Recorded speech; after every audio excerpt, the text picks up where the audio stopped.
সাংবাদিক আসলে কোন প্রশ্ন করবে এবং কোন প্রশ্ন করবে না সেই বিষয়টা আমরা নির্ধারণ করব কী করে? আপনি নিজেই দীর্ঘদিন সাংবাদিকতা করেছেন, আপনার অভিজ্ঞতা থেকে আপনি বলবেন যে এটা আসলে সরকার কী করে ফেস করবে।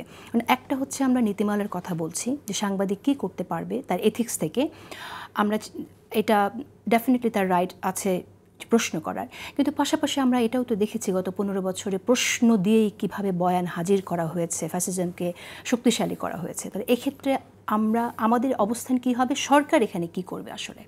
না, সরকার তো আমার মনে হয় যে যেগুলো করেছে একটাও মানে ফ্রিডম অফ প্রেসের বিরোধী কোনো কাজ, ফ্রিডম অফ প্রেসকে খর্ব করে এরকম তো একটা কাজও করেনি।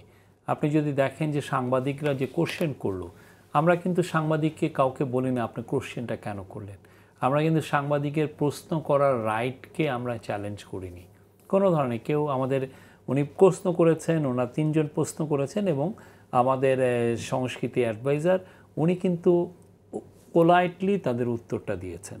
এখন যেই প্রশ্নটা ওরা সম্মুখীন হয়েছে সেটা হচ্ছে যে প্রাইভেট সিটিজেনরা তাদেরকে কোশ্চেন করছে যে তুমি এইটা কেন করলা, কেন এটার একটা কনটেক্সট আছে। তারা যে কোশ্চেনগুলো করছে সেটাকে তাদের ওই পুরনো মেমোরিগুলোকে আবার সজাগ করে ফেলছে যে তারা তো এই টাইপের কোশ্চেন করতো। কিন্তু আমাদের তরফ থেকে, এই গভর্নমেন্টের তরফ থেকে এদের কাউকে আমরা কোশ্চেন করিনি।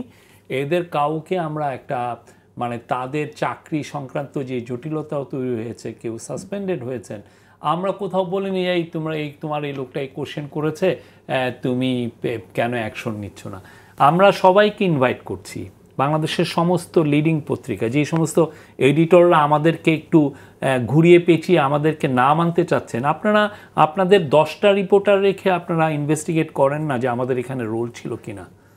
এই জায়গায় আপনি যেটা সবচেয়ে আনফর্চুনেট, আমাদের কোনো রোল নাই অথচ আমাদের নামটাকে ড্র্যাগ করে এখানে নিয়ে আসা হচ্ছে। এটা একটা স্মিয়ার ক্যাম্পেন। অনেকে এটা যেটা করছেন এটা একদম ডাহা মিথ্যা একটা স্টিয়ার। আপনি যদি এইরকমই এডিটর হন এবং আপনি যদি এটার ব্যাপারে কনভিন্স থাকেন যে আপনি 10টা রিপোর্টার রাখেন, 10টা রিপোর্টকে নিয়োজিত করে জানেন যে এই 3 জন সাংবাদিক কেন চাকরিচ্যুত হলো। এখানে গভর্নমেন্টের মিনিমাম রোল আছে কিনা? গভর্নমেন্টের কোনো রোল নাই। আমি একটু বলতে চাই এখানে, এর আগেও এই মবের যে বিষয়টা বা আপনি বলছেন সাধারণ নাগরিকের মধ্যে কেউ কেউ এটা ক্ষুব্ধ হয়ে যাওয়া, এবং আমরা জানি যে সেখানে সংবাদ মাধ্যম যে তাদের অফিস যাওয়ার, সেই মুখে যাওয়ার একটা ঘটনা ছিল এবং সেটাকে কেন্দ্র করে আসলে তারা এই উদ্যোগটা নিয়েছে, চাকরিচ্যুত করেছে সাংবাদিকদের। সোজা কথা বলতে ভয় থেকে করেছে। এটাকে কি আপনি মব বলবেন? বলছে তো অনেকেই। এখন ওরা আপনাকে এটাকে কিভাবে আপনি মব বলবেন? আপনি মব তো হচ্ছে একদম ডাইরেক্ট একটা সংঘবদ্ধ হয়ে একটা মানুষ জড়ো হয়ে তারা অনলাইনে প্রোটেস্ট করছে, অনলাইনে তার একটা গ্রুপ করছে, করে বলছে যে এই প্রশ্নটা করাটা ঠিক হয়নি। কারণ আপনি তার কি প্রোটেস্ট করার রাইট নাই?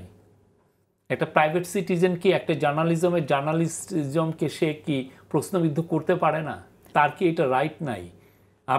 আমি যে কথাটা বললাম, আমি একজন জার্নালিস্ট, আমি কি সমস্ত প্রশ্নের ঊর্ধ্বে নাকি? আপনি যেমন আমাকে কোশ্চেন করে দেবেন, আপনি পাওয়ারফুল লোককে তো অ্যাকাউন্টেবল করবেন। আপনি আমাকে প্রশ্ন করছেন, আমাদের কালচারাল অ্যাডভাইজারকে আপনি কোশ্চেন করছেন, আমরা ওয়েলকাম জানাই। আপনার প্রশ্নকে আপনি যে প্রশ্ন, ওইটাকেও তো প্রাইভেট সিটিজেন কোশ্চেন করতে পারে। আপনি তার ওই রাইটটাকে আপনি খর্ব করতে চাচ্ছেন কেন? সে তো বলতেই পারে, সে তো বলতে পারে যে আপনার এই প্রশ্নের মধ্যে আমি আগের সেই পুরনো যেই ফ্যাসিবাদী আচরণ আমি দেখছি, সে বলতে পারে, এটা তার বলার বিষয়। এখন আপনি তাকে টোটালি আপনি কি ডিলেজিটিমাইজ করতে চাচ্ছেন যে সে একটা মব।